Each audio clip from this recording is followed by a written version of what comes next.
It's a real pleasure to be here this afternoon to share the podium with my good friend, Colonel Tom Dempsey, with whom we've done this presentation in many years in the past to some of your colleagues from the various African countries.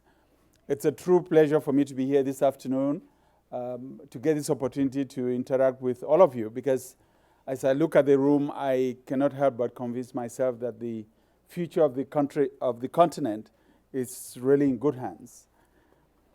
So I thought I'd complement the presentation by Tom by putting the discussion on security sector reform in the perspective, in the context of what has transpired across Africa in the last 2 decades.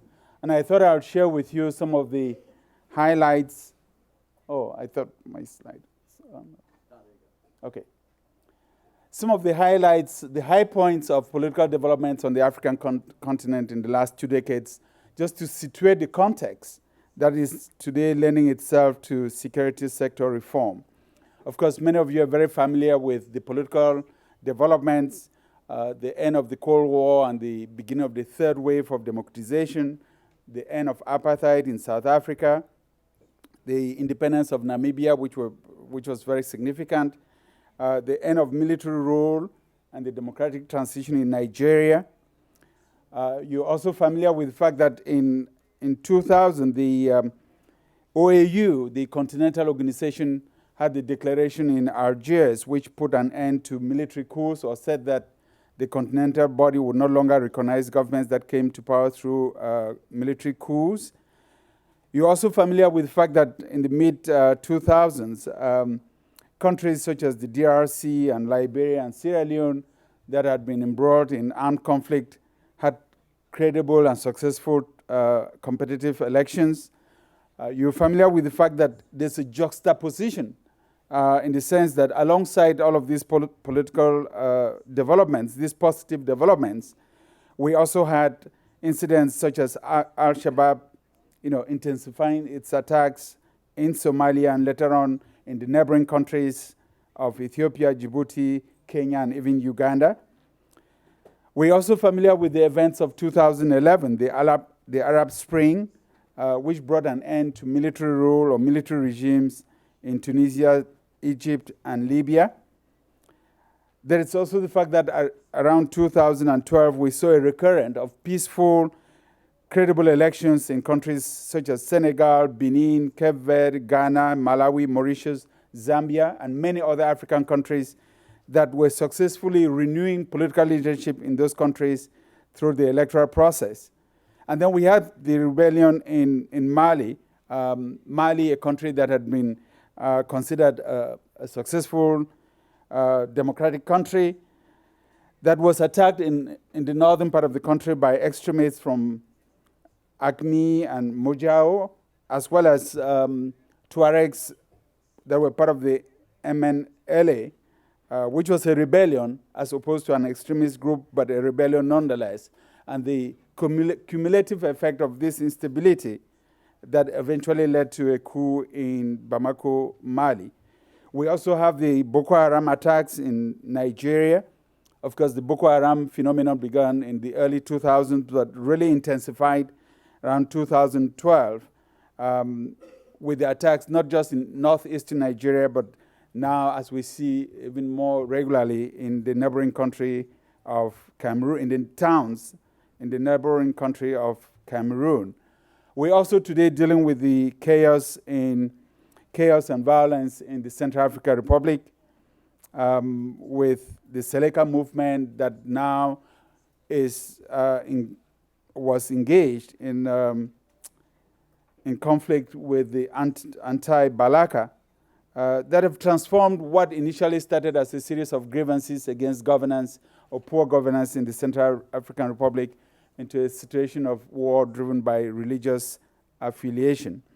We have the bombings at the Westgate shopping mall in Nairobi, Kenya, which came 14 years after the first bombing of US embassies in Kenya and Tanzania, which were a reminder that even though Kenya continued to make progress on the democratization path, it was now being exposed to elements of terrorism.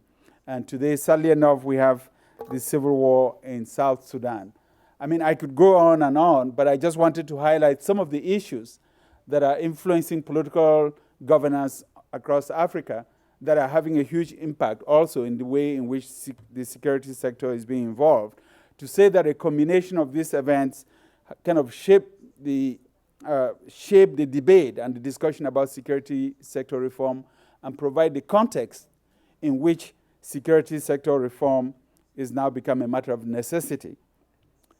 As the continent has evolved in these past 2 decades, we've seen the emergence of new actors and an evolving power dynamics. We've seen the renewal of presidential leadership that I talked about up until 1990. For the first 3 decades of independence in Africa, we had a situation where only 3 former African heads of states had voluntarily relinquished power. President Julius Nyerere of Tanzania, President Leopold Sédar Senghor of Senegal, and Amadou Ahidjo of Cameroon. But today, the renewal of presidential leadership on the African continent has become more of a normality. It happens more frequently, and it's a good thing because it strengthens democratic institutions. But what this also means for the security sector is that you can no longer rely on those personalized relationships between leadership of the security sector and the government of the day. You now have got to build systems and institutions that can endure beyond the personal relationships. We also now have more representative and diverse legislatures.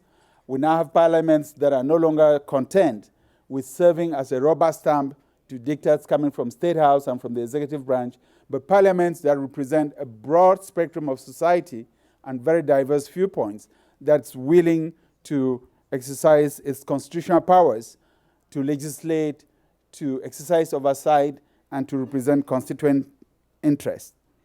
We now also have the issues of the question of rule of law that Colonel Dempsey talked about, and independent judiciaries that provide a lot of impetus for issues regarding human rights law and humanitarian law that impact the way in which security services conduct themselves. We have civil society that's become more vibrant today than was the case 10 or 20 years ago, including the media, which has become a real instrument in the exercise of military power.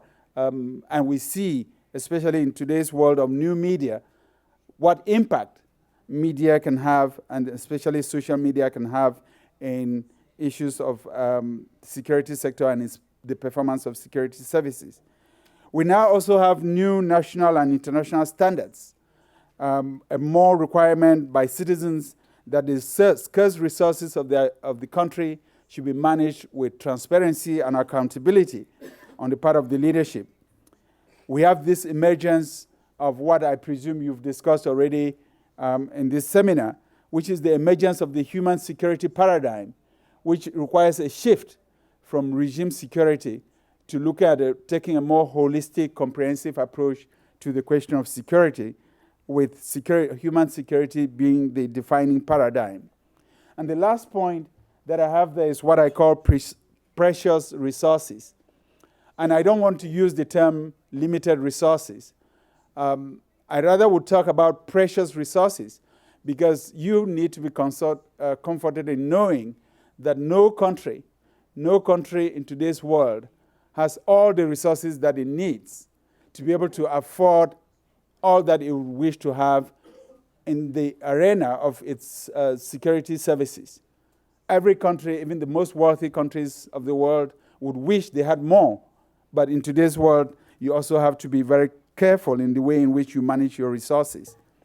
I also like to talk about precious resources, because I like to highlight the fact that Africa is not a poor continent, that I would wish that people stop talking about Africa and poverty as if they're synonymous. Africa is indeed a rich continent. The reason why partners, especially in the commercial sector, are scrambling over resources in Africa today is because we have resources and we're not a poor continent. The problem we have is with the management of our resources. And that's why when I go through the list of new elements, new tools, new challenges that we have to deal with. I'd rather talk about precious resources than the lack of resources. Also, in talking about security sector reform, we have to acknowledge that the nature of threats to which you all as senior military leaders and senior leaders of security services are confronted has evolved over time. That at independence in most African countries, the security threat at the time was the anticipated threat from a neighboring country. That's why the Organization of African Unity, in its charter in 1963, made sure that it had as one of its guiding principles that the borders of African nations that had been inherited at independence could not be tampered with by other countries. Because at the time, there was a conventional threat to security and the stability of countries in the threat that would come from neighboring countries with regards to the territorial integrity of each one of our countries. Today, the nature of security threats has evolved. We're now faced with intrastate issues, or what some people have come to call asymmetric threats. Our countries are now exposed to threats of extremism and terrorism, and we've talked about many of the countries that are dealing with this threat.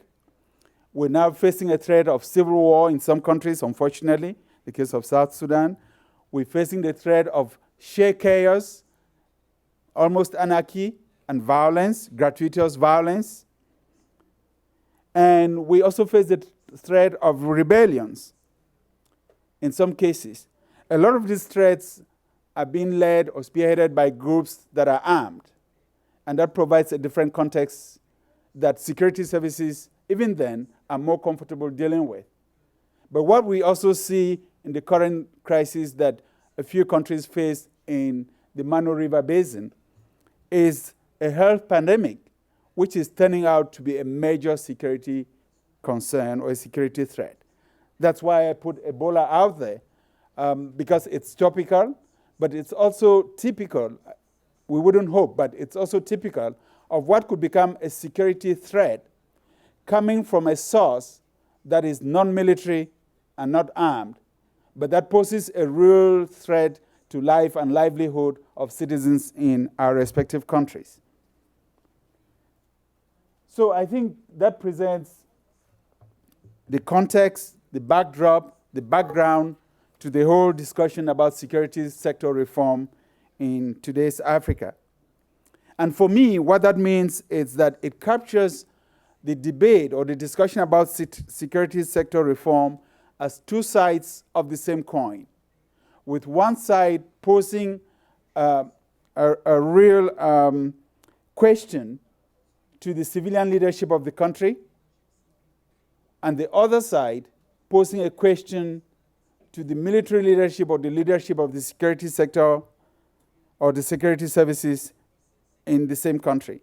And so for the civilian leadership, the debate or the discussion about security sector reform is one of asking, how do you define or design a national security strategy for your country that identifies the proper role and mission for security services and provides them with the adequate resources to execute the mission?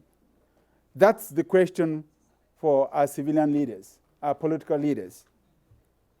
And on the other side of the coin, of the same coin, is the question for the military leadership. For you all as military leaders and leaders of security services, how do your services respond to these new evolving threats and challenges, and how do you interface with the new set of actors under the new norms of democratic governance that require transparency, accountability, ethical behavior, and professionalism, while at the same time maintaining your efficiency and effectiveness? And I think those are the leading questions, the guiding questions for all of us as leaders interested in the issue of security sector reform. Colonel Dempsey touched on where the solution comes from when you need to tackle these questions. Of course, he talked about the executive branch of government, and I'll just highlight some of the same points to reinforce the institutional responses to the urgent need for security sector reform. These institutional responses sometimes translate themselves in the reorganization of the security architecture of the country in a way to be more responsive to the new threats. Of course, it requires a lot of communication and better communications with the President's office, with the Ministry of Defense.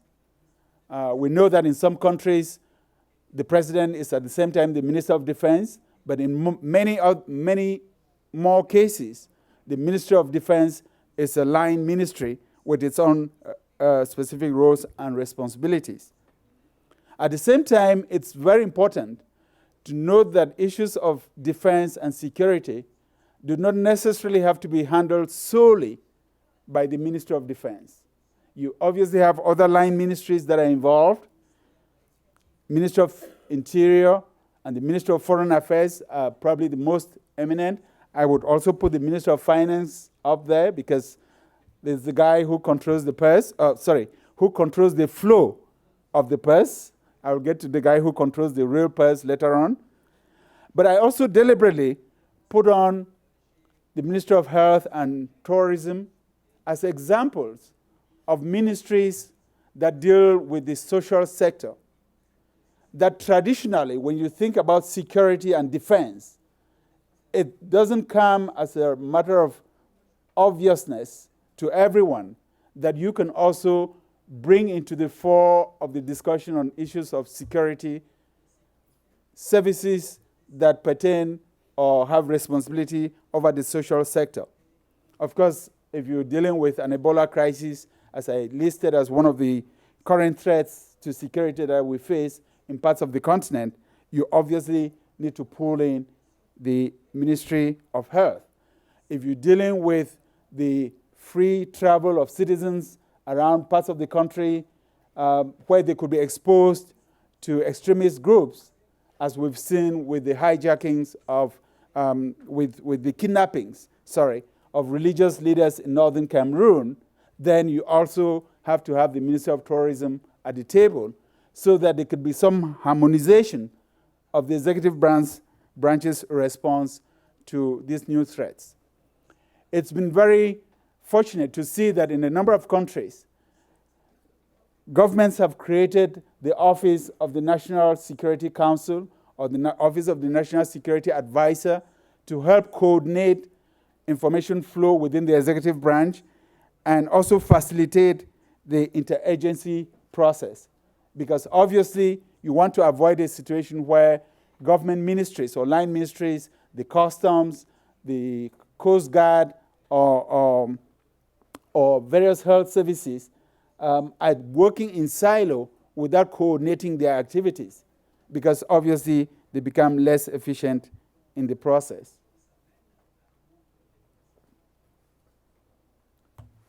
There also is a co-equal branch of government, which is the legislature, as many African countries have modernized their governance institutions and have rendered their constitutions more relevant to democratic governance of the day. The legislative branch of government has had increasing say on governance issues, including in the security sector. Obviously, it is the parliament that votes the budget, that deals with budget allocation in terms of what percentage of the national budget should go for defense, and what percentage should go to the other services that work on security matters. And within the National Assembly, all too often, you have committees that have specific jurisdiction over issues of defense. The Defense Committee, Budget and Appropriations, because they have to vote the money, Foreign Affairs, Constitutional Affairs, and a number of other committees or subcommittees. Obviously, the military leadership or the leadership of the security services has got a chain of command. And when they have to make a presentation in Parliament, obviously, it comes with the Chief of Defense Staff going into Parliament with the minister, alongside the Minister of Defense, and sometimes presenting himself before the commission, the Parliamentary Committee on Defense Matters, to either explain a number of issues or help inform the members of Parliament on the needs of the security services so that the appropriations process could be done in a way that would allow the civilian leadership of the country to provide to you all the resources you need to conduct your activities. In a number of countries, you even have civilian oversight bodies. And I'm glad that Colonel Dempsey talked about CLEAN in Nigeria, because I know that there's a police commission in Nigeria that oversees, that provides some civilian oversight of the police services and helps collect grievances with regards from citizens with regards to the performance of the police, which they share with the Inspector General of Police.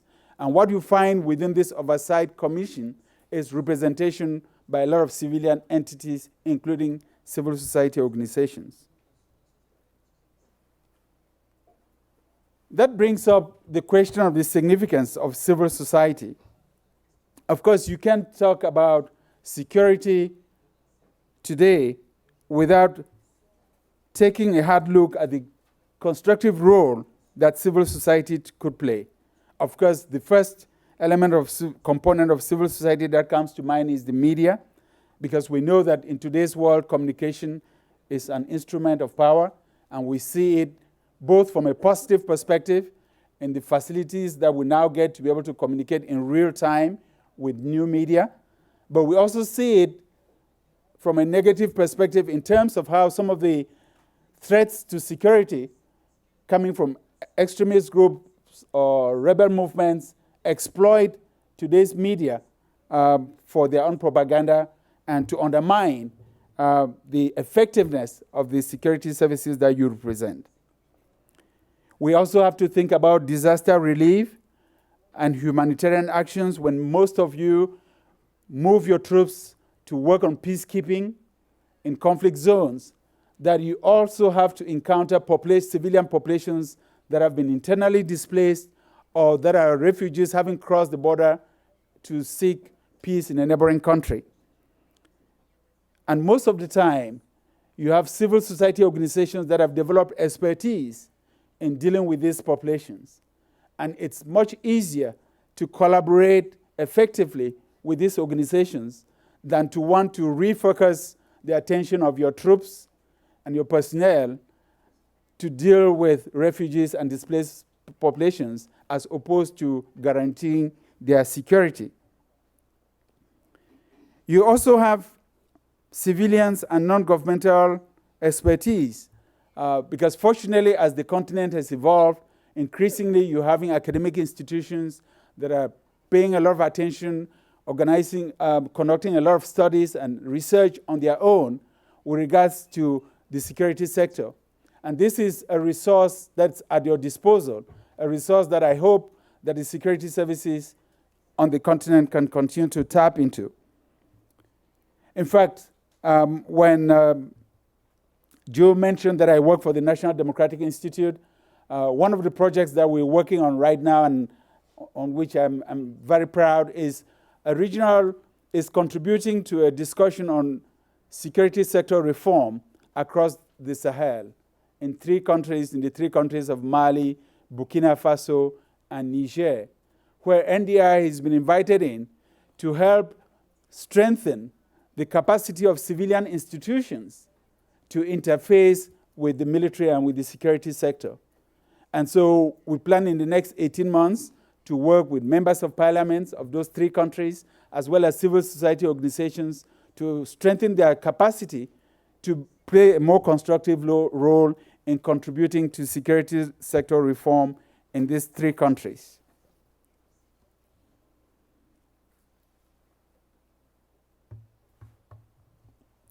One of the issues that I think is most pertinent in the discussion on security sector reform is that all too often, and I hope that I established this early on in my presentation, we're talking about security sector reform in the process of countries evolving in their governance processes. We're talking about security sector reform also in the process of countries coming out of conflict situations. And I think that that underscores the fact that security sector reform has to be a holistic undertaking, which includes not just the non-state actors that Tom talked about, but also the former spoilers. Because having agreed that many of the security threats that we face today originate from within national boundaries, it becomes incumbent upon the leadership of the country, both on the civilian as well as on the military side, to have to deal with these nationals, even if they were former spoilers. And that's why DDR, or disarmament, demobilization, and reintegration, are very important concepts, because I think they fit into the whole notion of having to redefine your security architecture once you've gone through a situation of internal conflict. That's why I think it's important that countries such as Somalia, and eventually the Central African Republic, that will have to rebuild their armed forces, have to take into consideration how they reintegrate into the armed forces of the day elements that previously were a source of insecurity and internal conflict in those countries. I think that where countries have been successful with their DDR, it's been it's been much easier to reconstitute the security services and allow them to play their roles, as opposed to countries that have been less successful. And in fact, the reason that I put as examples Niger versus Mali and the Sierra is that I think that in dealing with the Tuareg rebellions prior to 2012, that Niger did a better job reintegrating the previous Tuareg rebels into various sectors of Nigerian society. And that integration has been so complete that it served the country of Niger well. Whereas prior to 2012, even though Mali had reintegrated some of the previous Tuareg fighters into the security services of Mali, when new conflict emerged in 2012, all of the former Tuaregs took off their uniforms and rejoined the rebellion, which is a sign for me that the reintegration process had not been as effective as one may have hoped. The last point that I'll stress upon is the fact that all too often, in many countries that are dealing with conflict, that once a peace agreement is signed, and sometimes once an election has been held, and a new government has been put in place, that everybody then packs and leaves. Not just the donors or the development partners, but even the civil society organizations, even the members of parliament that initially were interested in peace and peace building would turn the leaf as if all has been done.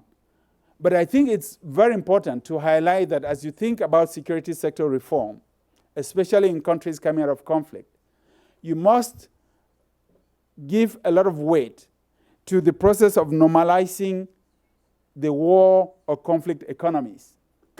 Because in many of our countries, once there's conflict, the central government loses control of some of its territory, which includes not just the territory and not just the inhabitants, but also access to resources. And all too often, the rebel groups then have access to resources and engage in all kinds of illicit activities. And so even after the peace agreement has been signed, even after an election has been conducted and there's now a legitimate government in place, if you don't choke up the channels of those illegal activities and those illicit trafficking and illegal activities, there is a very high likelihood that the peace that you may have achieved would be short-lived, and that sooner or later, those individuals that will continue to benefit from those illegal channels or that illegal economy, the war economy or the conflict economy, would have enough resources to have the country relapse into a condition of insecurity and instability. That's why I think that in countries such as Liberia and Sierra Leone, very early on, the holistic approach that was taken to security sector reform facilitated the process of regaining access to the to the informal economy or to the war economy, and refolding that part of the economy into the national economy in a way that would fit into the national treasury. I think that very early on, after the 2010 elections in Côte d'Ivoire and the post-election conflict, that it took a little while for the government of Côte d'Ivoire to put its hands around some of the illegal activity that was being conducted by some of the rebel leaders when the rebellion lasted, and that even in the Niger Delta in Nigeria, we have to make sure that some of the militants that previously were a source of insecurity, while they may have laid down their arms, have not continued to persist access to oil bunkering, which was a source of revenue. Because ultimately, the fact that these revenues can still be in the hands of the spoilers means not just that the countries or the public treasury doesn't have access to these resources, but also that potential spoilers of tomorrow are likely going to continue to feed themselves in a way that could further destabilize our countries. So I thank you very much for your attention, and I look forward to your questions.